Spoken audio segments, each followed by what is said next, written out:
ಎಲ್ಲ ಆತ್ಮಮಿತ್ರರಿಗೆ ಆತ್ಮಪೂರ್ವಕ ನಮಸ್ಕಾರಗಳು. ಗುರುಗಳಾದ ಬ್ರಹ್ಮಶ್ರೀ ಪಿತಾಮಹ Patriji, PSS, PMC pyramid world foundation, ಎಲ್ಲ ಪಿರಮಿಡ್ ಮಾಸ್ಟರ್ಸ್ಗೆ ನಮಸ್ಕಾರ. ಇವತ್ತು ಧ್ಯಾನ 365 ನಾವು 108ನೇ ದಿವಸ, 108th ಡೇ. ಇವತ್ತು ಮನಸ್ಸು ಬಗ್ಗೆ ಕೆಲವೊಂದು ಮುಖ್ಯವಾದ ವಿಚಾರಗಳು ನಾನು ಹೇಳ್ತೀನಿ. ಧ್ಯಾನಕ್ಕೆ ಬರೋಕ್ಕೆ ಮುಂಚೆ ನಮಗೆ ಎಲ್ಲ ಹೇಳ್ಕೊಡ್ತಾರೆ, ಆದರೆ ಮನಸ್ಸನ್ನ ಹೆಂಗು ಇಟ್ಕೋಬೇಕು ಅನ್ನೋದು ಯಾರು ಹೇಳಲ್ಲ. ಕ್ಲೀನಾಗಿ ಇಟ್ಕೋಬೇಕು, ಪಾಸಿಟಿವ್ ಆಗಿ ಇಟ್ಕೋಬೇಕು ಹೇಳ್ತಾರೆ, ಬಟ್ ಅದಕ್ಕೆ ಒಂದು ಪದ್ಧತಿ ಏನು ಅಂತ ಯಾರು ಹೇಳ್ಕೊಡಲ್ಲ. ಮಾರಲ್ ಸೈನ್ಸ್ ಹೇಳ್ಕೊಡ್ತಾರೋ, ಆದರೆ ಸ್ಪಿರಿಚುವಲ್ ಸೈನ್ಸು ಹೇಳ್ಕೊಡಲ್ಲ. ಈ ಮನಸ್ಸನ್ನು ನಾವು ಚಿಕ್ಕ ವಯಸ್ಸಿಂದ ಬಿಟ್ಟಿದ್ದೀವಿ.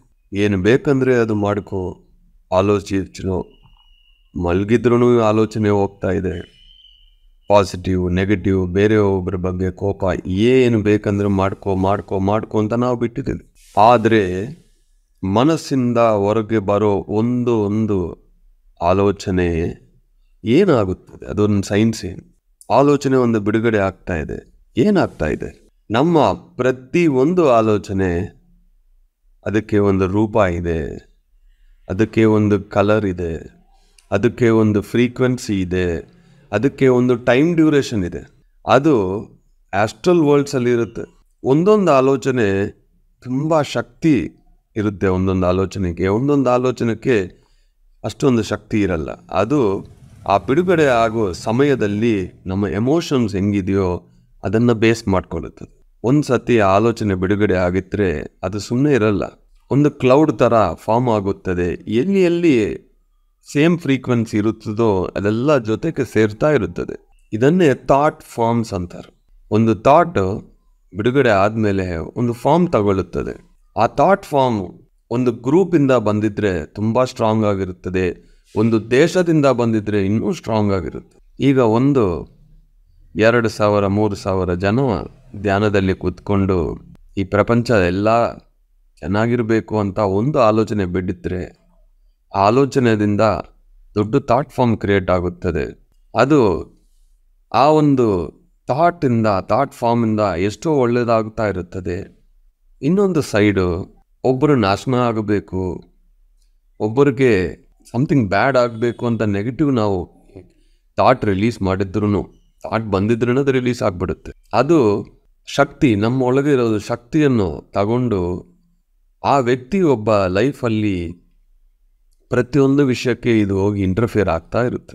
ಆಲೋಚನೆಯಿಂದನೂ ಕರ್ಮ ಬರುತ್ತೆ ಅಂತ ಹೇಳ್ತಾರೋ, ಅದನ್ನು ಸೈನ್ಸ್ ಏನು ಸ್ಟೆಪ್ ಬೈ ಸ್ಟೆಪ್ ಏನಾಗುತ್ತೆ ಅಂದರೆ, ಒಬ್ಬರ ಬಗ್ಗೆ ನಮಗೆ ಕೋಪ ಇದೆ ಅಂದರೆ, ಸಣ್ಣ ಪುಟ್ಟ ಏನೋ ವಿಷಯಕ್ಕೆ ಕೋಪ ಬರುತ್ತೆ, ಆದಮೇಲೆ ಅದು ಹೋಗ್ಬಿಡುತ್ತೆ, ಅದು ಪರವಾಗಿಲ್ಲ. ಅದು ಒಂದು ಥಾಟ್ ಸ್ಟಾರ್ಟ್ ಆಗುತ್ತದೆ, ಸ್ವಲ್ಪ ದಿವಸ ಆದಮೇಲೆ ಅದು ಡಿಸಪಿಯರ್ ಆಗುತ್ತೆ. ಬಟ್ ಒಳಗೆ ತುಂಬ ಕೋಪ ಇಟ್ಕೊಂಡು ಪ್ರತಿಯೊಂದು ದಿನ ಅವ್ರ ಮೇಲೆ ಕೋಪವನ್ನು ಪ್ರದರ್ಶಿಸ್ತಾ, ಯಾವುದೇ ಒಂದು ವಿಷಯ ಆದಲೂ ಅದನ್ನು ಅವ್ರಿಗೆ ರೆಫರ್ ಮಾಡ್ತಾ ಕೋಪ ನಿಮ್ಮ ಒಳಗೆ ಇದೆ ಅಂದರೆ, ಆ ಥಾಟ್ಗೆ ನೀವು ಫೀಡ್ ಮಾಡ್ತಾನೇ ಇದ್ರಿ ಎನರ್ಜಿಯನ್ನು. ಆ ಥಾಟ್ ಫಾರ್ಮ್ ಏನು ಮಾಡುತ್ತದೆ ಅಂದರೆ, ಆ ವ್ಯಕ್ತಿ ಒಂದು ಜೀವನಕ್ಕೆ ಅವರು ಏನೇ ಕೆಲಸ ಮಾಡಿದ್ರು ಇದು ಅಡ್ಡ ಆಗ್ತಾನೇ ಇರುತ್ತದೆ.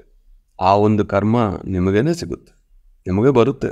ಯಾಕೆಂದರೆ ಅವರ ಸೋಲ್ ಪ್ಲಾನಲ್ಲಿ ಒಂದು ವಿಷಯ ಆಗಬೇಕು ಅಂತ ಇರುತ್ತದೆ. ಬಟ್ ಬೇರೆಯೊಬ್ಬರ ಥಾಟ್ ಫಾರ್ಮ್ಸ್ ಅವರನ್ನು ಇಂಟರ್ಫಿಯರ್ ಮಾಡಿದ್ರೆ ಆ ಕೆಲಸಗಳು ಸ್ಲೋ ಆಗುತ್ತದೆ. ಆವಾಗ ಆ ಕರ್ಮ ಅವರು ಫೇಸ್ ಮಾಡಲೇಬೇಕು. ತುಂಬ ಕಾಂಪ್ಲಿಕೇಟ್ ಆಗಿಬಿಡುತ್ತೆ. ಯಾರು ಧ್ಯಾನ ಮಾಡ್ತಾರೋ ಆವಾಗ ಏನಾಗುತ್ತದೆ, ಇವರಿಂದ ಪಾಸಿಟಿವ್ ಥಾಟ್ಸ್ ಹೋಗಿ ಹಿಂದಿನ ಜನ್ಮದಾಗಲಿ ಮುಂಚೆ ಆಗಲಿ ಏನೇನು ನಮ್ಮಿಂದ ನೆಗೆಟಿವ್ ಥಾಟ್ ಬಂದಿದೆಯೋ ಅದೆಲ್ಲ ಹೋಗಿ ನ್ಯೂಟ್ರಲೈಸ್ ಮಾಡುತ್ತೆ ಹೈಯರ್ ವರ್ಲ್ಡ್ಸಲ್ಲಿ. ಮತ್ತು ನಮ್ಮೊಳಗೆ ಇರೋ ನೆಗೆಟಿವ್ ಸೋರ್ಸಸ್ ಎಲ್ಲನೂ ಪಾಸಿಟಿವ್ ಆಗಿ ಕನ್ವರ್ಟ್ ಮಾಡುತ್ತದೆ. ಏನು ಬೇಕೋ ಅದಕ್ಕೆ ಮಾತ್ರ ಎನರ್ಜಿ ಕೊಟ್ಟು ನೆಗೆಟಿವಿಟಿಗೆ ಯಾವುದಕ್ಕೆ ಎನರ್ಜಿ ಕೊಡಲ್ಲ. ಒಂದು ಧ್ಯಾನ ಅನ್ನೋದು ನಮ್ಮ ಮುಂದೆ ಏನೇನು ನಾವು ಥಾಟ್ ಫಾರ್ಮ್ಸ್ ರಿಲೀಸ್ ಮಾಡಿದ್ರು ಅದೆಲ್ಲ ಕ್ಲಿಯರ್ ಮಾಡಿ, ನಮ್ಮ ಸಬ್ಕಾನ್ಷಿಯಸ್ ಮೈಂಡಲ್ಲಿರೋ ಅನ್ನೆಸೆಸರಿ ಥಾಟ್ಸ್ ಎಲ್ಲ ಕ್ಲಿಯರ್ ಮಾಡಿ, ಬೇರೆಯವ್ರ ನೆಗೆಟಿವ್ ಥಾಟ್ ನಮ್ಮ ಮೇಲೆ ಬೀಳಲ್ಲ ಆ ಥರ ಒಂದು ಸ್ಟ್ರಾಂಗ್ ಆರಾನ ಕ್ರಿಯೇಟ್ ಮಾಡಿ, ನೆಕ್ಸ್ಟ್ ಮುಂದಕ್ಕೆ ಯಾವ್ದು ಕರೆಕ್ಟ್ ಥಾಟ್ಸ್ ಬರಬೇಕೋ ಅದನ್ನೂ ಕರೆಕ್ಟ್ ಮಾಡುತ್ತೆ. ಸಿನ್ಸಿಯರ್ ಆಗಿ ಸೀರಿಯಸ್ ಆಗಿ ಒಬ್ಬರು ಧ್ಯಾನ ಮಾಡಿದ್ರೆ ಎಷ್ಟೊಂದು ಲಾಭಗಳು. ನಾವು ಎಲ್ಲಿ ಹೋಗಿದ್ರೂ ಆ ಒಂದು ಪ್ರದೇಶ, ಆ ಒಂದು ರೂಮು, ಆ ಒಂದು ವ್ಯಕ್ತಿಗಳು, ಆ ಎಲ್ಲ ಥಾಟ್ಸು ನಮ್ಮ ಸುತ್ತಮುತ್ತ ಇರುತ್ತದೆ, ಗಾಳಿ ಥರ ಇರುತ್ತದೆ. ನಾವು ಸ್ವಲ್ಪ ವೀಕ್ ಆಗಿ ಮೈಂಡ್ ಇದೆ ಅಂದರೆ ಅದೆಲ್ಲ ನಮ್ಮ ಒಳಗೆ ಬರುತ್ತೆ. ಆದರೆ ಸೈನ್ಸ್ ಅರ್ಥ ಆಗಿಲ್ಲ ಅಂದರೆ ಅದೆಲ್ಲ ನಮ್ಮ ಥಾಟ್ಸ್ ಅಂತ ನಾವು ಅಂದ್ಕೊಳ್ತೀವಿ.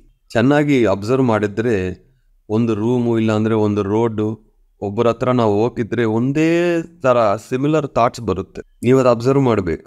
ನಾನು ಯಾವಾಗಲೂ ಒಂದು ಎಕ್ಸಾಂಪಲ್ ಹೇಳ್ತೀನಿ.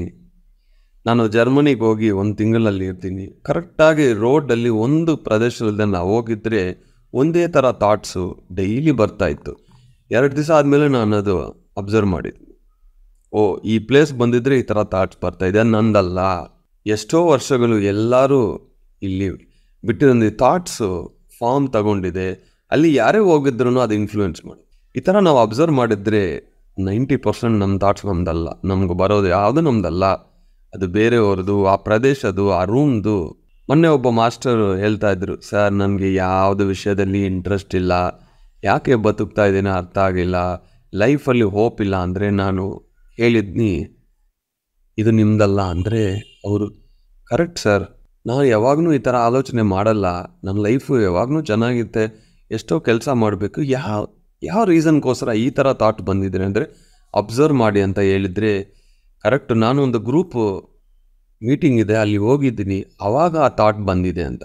ಯಾವಾಗ ಅವೇರ್ನೆಸ್ ಬಂದಿದೆಯೋ ಇದು ಇಮಿಡಿಯೇಟಾಗಿ ಹೋಗಿದೆ. ಇಲ್ಲ ಅಂದರೆ ಅದು ನನ್ನದೇ ಥಾಟ್ಸು, ನನಗೆ ಈ ಥರ ಆಯಿತು ಅಂದರೆ ಬೇರೆಯವ್ರ ಥಾಟ್ಸ್ ನಾವು ತಗೊಂಡು ಅದು ನಮ್ಮದಂತ ನಾವು ಅಂದ್ಕೊಂಡು ನಮ್ಮ ಎನರ್ಜೀಸ್ನ ಅದಕ್ಕೆ ಆ್ಯಡ್ ಮಾಡ್ತಾ. ಧ್ಯಾನ ಮಾಡಿಲ್ಲ ಅಂದರೆ ಈ ಒಂದು ಅವೇರ್ನೆಸ್ನೂ ಬರಲ್ಲ. ಈ ಮೈಂಡ್ ಬಗ್ಗೆ, ಈ ಥಾಟ್ ಬಗ್ಗೆ ನಮಗೆ ಏನೂ ಅರ್ಥ ಆಗಲ್ಲ. ಸೈನ್ಸ್ ಅರ್ಥ ಆಗಬೇಕು, ಅಬ್ಸರ್ವ್ ಮಾಡ್ತಾ ಇರಬೇಕು, ಪ್ರತಿ ಕ್ಷಣ ಶೂನ್ಯವಾಗಿ ಇಟ್ಕೋಬೇಕು, ಸುತ್ತವಾಗಿ ಇಟ್ಕೋಬೇಕು. ಸೋರ್ಸ್ ಫೈಂಡ್ ಮಾಡಿದ್ರೇ ಮ್ಯಾಕ್ಸಿಮಮ್ ಪ್ರಾಬ್ಲಮ್ ಸಾಲ್ವ್ ಆಗುತ್ತೆ. ಹಂಗಾಗಿ ಈ ಒಂದು ವಿಷಯಸ್ ಸೈಕಲಿಂದ ನಾವು ಹೊರಗೆ ಬರಬೇಕು ಅಂದರೆ ಒಂದೇ ದಾರಿ, ಧ್ಯಾನ ಮಾಡಬೇಕು, ಪಾಸಿಟಿವ್ ಆಗಿರಬೇಕು. ಇಲ್ಲ ಅಂದರೆ ಬೇರೆ ದಾರಿ ಇಲ್ಲ. Must. Thank you very much.